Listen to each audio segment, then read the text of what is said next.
बिस्मिल्लाहिर्रहमानिर्रहीम अस्सलाम वालेकुम guys, it's me again dark Lord. Guys कैसी तबीयत है आप लोगों की? आज मैं नुकसान के बारे में बात करने जा रहा हूँ। वही नुकसान जो ट्रेडर का हो रहा होता है और उसे पता भी नहीं होता। एंड बिलीव मी, आप लोगों में से भी ऐसे होंगे जिनका नुकसान हो रहा होगा और उनको पता नहीं है। वो इस वजह से क्योंकि मुझे डेली बेसिस पे क्वेश्चंस आ रहे होते हैं कि सर मैंने ट्रेड इधर लगाई थी बट इसकी वजह या ऊपर लग गई है या बहुत नीचे लग गई है, जिसकी वजह से हमें इतना नुकसान हो गया। तो उस नुकसान को मिनिमाइज़ करने के लिए आज मैं वीडियो बनाने जा रहा हूँ। सबसे पहले हम लोगों ने चार्ट पे चले जाना है। मैं दो कैंडल्स बना लेता हूँ और आपको बताता हूँ कि स्प्रेड बेसिकली क्या होता है, इसको हम लोग कैसे मिनिमाइज़ कर सकते हैं, ठीक है, और अपना नुकसान किस तरीके से हम लोग बचा सकते हैं। ओके, बेसिकली वो नुकसान होता नहीं है, वो कमीशन होता है ब्रोकर का। मैं बताता हूँ आपको सारी चीज़ें। सबसे पहले मैं थोड़ा सा आपको लॉजिक बता दूँ, देन आई विल एक्सप्लेन इंशाल्लाह। ओके, सबसे पहले मैं आप लोगों को बता दूँ कि ये कैंडल की ओपनिंग प्राइस है। This would be the opening price of the candle and this would be the closing price of the candle. Okay, suppose ये कोई प्रीवियस कैंडल है, ये इसकी ओपनिंग है, ये इसकी क्लोजिंग है, और जो नेक्स्ट कैंडल जो बनी है वो इधर से बनी है। This would be the opening of the candle. और इसका कुछ रिएक्शन ऐसा होगा, ये ऊपर गई, ठीक है, नीचे गई, फिर ऊपर गई अपने पीक लेवल तक, इस जगह तक, ठीक है, और फिर इस जगह पर आके क्लोज हो गई है, ठीक है। सपोज ये इसका रिएक्शन हुआ है, ठीक है, ये ओपनिंग थी, ये क्लोजिंग प्राइस थी, और आपने ट्रेड लगाई है, तो नेक्स्ट कैंडल जो है ना उसकी ट्रेड इस जगह से शुरू हुई है, ठीक है। सो ये क्या था दरमियान में नुकसान। ओके, ये जो गैप बना है ना, इस गैप को हम लोगों ने मिनिमाइज करना है, ठीक है, क्योंकि हम लोग तो चाह रहे थे ना कि कैंडल जहाँ पे क्लोज हुई है इस जगह से हमारी ट्रेड लगे, ताकि ये जितने भी पिप्स आए हैं, ये जितना भी मार्जिन आया है, ये फायदे में कन्वर्ट हो जाए। ओके, बट एक्चुअल में ऐसा हुआ नहीं, ट्रेड इस जगह से लगी है। ओके, ये हमारा बेसिकली नुकसान है, ठीक है, जिसे स्प्रेड बोलते हैं। स्प्रेड की मैं डेफिनेशन आपको बता देता हूँ। बेसिकली मैंने आपको ब्रोकर के बारे में बताया था। जैसे अगर आप IQ ऑप्शन यूज़ कर रहे हो तो उसमें IQ ऑप्शन, कोटेक्स, बाइनोमो, ये ब्रोकर्स के नाम है। अगर आप फॉरेक्स यूज़ कर रहे हो तो TMGM, इसके अलावा एक्सनेस, ये ब्रोकर्स के नाम है, ये आपके प्लेटफॉर्म नहीं है। ओके, तो ब्रोकर जिसका प्लेटफॉर्म आप यूज़ कर रहे हो वो कुछ ना कुछ फ़ी चार्ज करता है, ठीक है, जिसको बेसिकली हम लोग स्प्रेड बोलते हैं, ठीक है। ये होगी पहली डेफिनेशन। अब दूसरी डेफिनेशन आपको बताता हूँ कि बाइंग एंड सेलिंग के डिफरेंस को भी हम लोग स्प्रेड बोलते हैं। फॉर एग्जांपल मैं गूगल पे आ जाता हूँ, ठीक है, तो मैं इधर राइट करता हूँ बाइंग रेट ऑफ डॉलर आज का, ठीक है, तो क्या रेट है बाइंग डॉलर का? 279, ठीक है।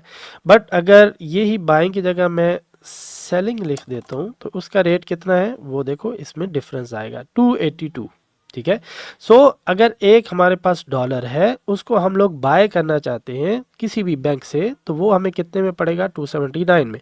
लेकिन उसी डॉलर को हम लोग सेल करना चाहेंगे, लाइक मेरे पास फॉर एग्जांपल डॉलर है, मैं कहता हूँ बैंक ये ले लो मेरे से और मुझे INR में, PKR में दे दो पैसे, तो वो मैंने बेसिकली डॉलर सेल किया है, तो मुझे सेलिंग का और रेट मिला है, बाइंग का और रेट मिला है, ठीक है। तो दरमियान में डिफरेंस आ गया, राइट।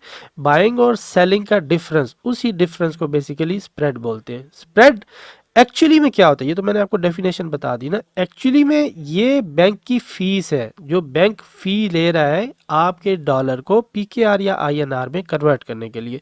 सेम मैं आपको एक और एग्जांपल दे देता हूँ कि जिस तरह मैं मलेशिया गया था, मैं दुबई गया था, तो दुबई जाते वक्त जो पाकिस्तानी रुपीज़ हैं या फिर INR जो इंडियन करेंसी है वो यूज़ नहीं होती, ठीक है, उधर डॉलर चलता है और मलेशिया में रिंगिट चलता है। तो जब भी हम लोग अपनी करेंसी उधर लेके जाते हैं तो दरमियान में एक्सचेंजर बैठे होते हैं, उन एक्सचेंजर से हमें PKR दे के रिंगिट फॉर मलेशिया और डॉलर्स फॉर दुबई हम लोगों ने चेंज करवाने होते हैं। वो एक्सचेंजर का काम क्या होता है, आपके PKR डॉलर में या रिंगिट में चेंज करके देते हैं, बट अपनी फीस भी लेते हैं, ठीक है, क्योंकि वो उनका काम है।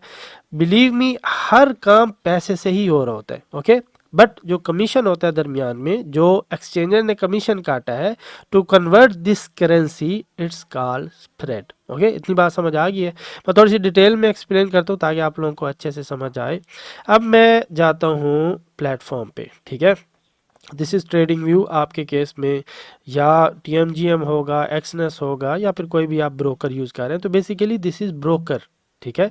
तो ब्रोकर ये फीस काटता है, ठीक है। ये ब्रोकर है, आप उसका प्लेटफॉर्म यूज़ कर रहे हो तो वो अपनी फ़ी चार्ज करेगा पर ट्रेड। फॉर एग्जांपल पिछली वीडियो में मैंने पिप की बात की थी, ठीक है। तो मोस्टली या 2 पिप होता है, या फिर अगर हैवी कोई या वॉर चल रही हो, या फिर दरमियान में कोई भी न्यूज़ आने वाली हो और बहुत से ट्रेडर जो हैं वो लगे पड़े हों कि वो गोल्ड या सिल्वर बाय या सेल करने में, यानी कि मार्केट में बहुत ज़्यादा तनाव आ रहा हो, किसी भी वजह से पैनिक आ रहा हो, तो ऐसी सिचुएशन में जो ब्रोकर है वो अपनी फ़ी इंक्रीज़ कर देता है, ठीक है। तो जो आपकी ट्रेड लगनी थी इस जगह पे जहाँ पे बेसिकली कैनल की क्लोजिंग हो रही होती है, ये रेड कलर है ना, तो ये रेड कलर की कैनल इधर से ओपन हुई है, इधर क्लोज हुई है, ठीक है।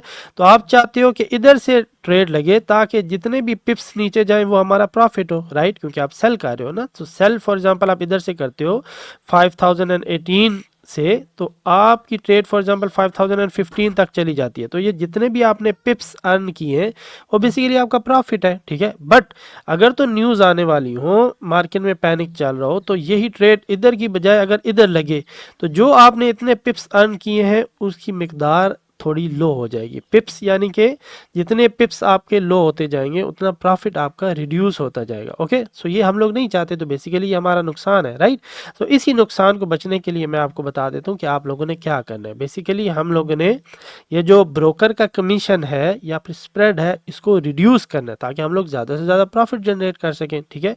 तो सबसे पहले जो ऑलरेडी मार्केट में पेयर्स एग्जिस्ट कर रहे हैं, जो नामी गिरामी एग्जिस्ट हैं, जिसमें गोल्ड आ जाता है, मैं मोस्टली जो ट्रेड करता हूँ वो USD वगैरह पे करता हूँ या फिर गोल्ड पे करता हूँ। तो आप लोगों ने ट्राई करना है कि इन बिग पेयर्स पे ट्रेड करनी है, या फिर गोल्ड पे कर लें, या GBP USD पे कर लें, यूरो USD पे कर लें। ये वाले क्या करते हैं, आपका जो स्प्रेड है ना वो मिनिमाइज करते हैं। वैसे तो दो किस्म के स्प्रेड होते हैं, एक वेरिएबल स्प्रेड होता है और एक फिक्स स्प्रेड होता है। फिक्स स्प्रेड मतलब जब भी आप ट्रेड लोगे तो आपके 2 पिप्स चले जाते हैं, तो वो बेसिकली फिक्स स्प्रेड होता है। वेरिएबल वो होता है कि जब भी मार्केट में कोई न्यूज़ आ रही है, कोई वार चल रही है, कोई पैनिक चल रहा है, तो बहुत से ट्रेडर जो है ना वो ट्रेड करना चाह रहे होते हैं, तो उसमें जो कमीशन होता है ना ब्रोकर का वो इंक्रीज़ हो जाता है, कभी डिक्रीज़ हो जाता है, कभी इंक्रीज़ हो जाता है। तो वो क्या करता है, वेरी करता है। तो उसी को ही बेसिकली वेरिएबल स्प्रेड बोलते हैं, फ्लोटिंग स्प्रेड भी उसका नाम है। तो ये स्प्रेड की टाइप्स हैं, दो ही टाइप्स हैं, फिक्स्ड एंड फ्लोटिंग, या वेरिएबल भी आप इसे कह सकते हो। तो मैं आपको बताता हूँ आपने बचना कैसे। पहला तो ये मैंने आपको बताया था कि जो पेयर्स ऑलरेडी मार्केट में एग्जिस्ट कर रहे हैं ना, जो नामी गिरामी हैं, जिनको सब जानते हैं, उन पे ट्रेड करें। दूसरा, जब न्यूज़ आ रही हो तो उस पे आपने अवॉइड करना है, अनलेस कोई बहुत बड़ी न्यूज़ ना आ रही हो। आपने जाना है investing.com पे, उसमें आपने देखना है कि न्यूज़ कब कब आ रही है, ठीक है। मैंने आपको समझाया था ना किस तरीके से, मैं एक और वीडियो बना दूंगा कि किस तरीके से आपने न्यूज़ पे ट्रेड करनी है। तो ट्राई करें न्यूज़ पे ट्रेड करें जब बिल्कुल अथेंटिक हो, ठीक है, ताकि स्प्रेड जो है वो मिनिमम हो। या फिर अगर आपको लगता है कि आप बिग मार्जिन जनरेट कर सकते हैं तो बिग मार्जिन आएगा, तो स्प्रेड थोड़ा ज़्यादा भी चला जाए तो उसे कोई फ़र्क नहीं पड़ता, ठीक है।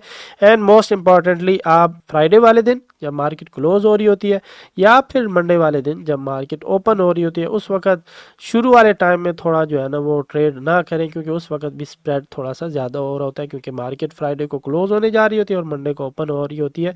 तो मोस्टली सारे ट्रेडर्स जो है ना वो ट्रेड करने की सोच रहे होते हैं। तो जब वॉल्यूम ज़्यादा होगा, जब मोस्टली लोग ट्रेड करने पे तुल जाएंगे या फिर बिग बल्क में आएंगे ट्रेडर्स, तो उस वक्त भी बेसिकली जो ब्रोकर है वो उसकी फ़ीस ज़्यादा कर देता है, जिसकी वजह से आपका स्प्रेड ज़्यादा होगा। तो ये छोटी मोटी बातें थी जो आपने अवॉइड करनी है। आई होप आपको समझ आ गया होगा, ठीक है, किस तरीके से आपने स्प्रेड रिड्यूस करना है। फिर भी कोई कन्फ्यूजन हो, links are there, comment section में पूछ सकते हैं, कहीं भी मुझे कॉन्टैक्ट कर सकते हैं। See you in my next video. अल्लाह हाफिज़।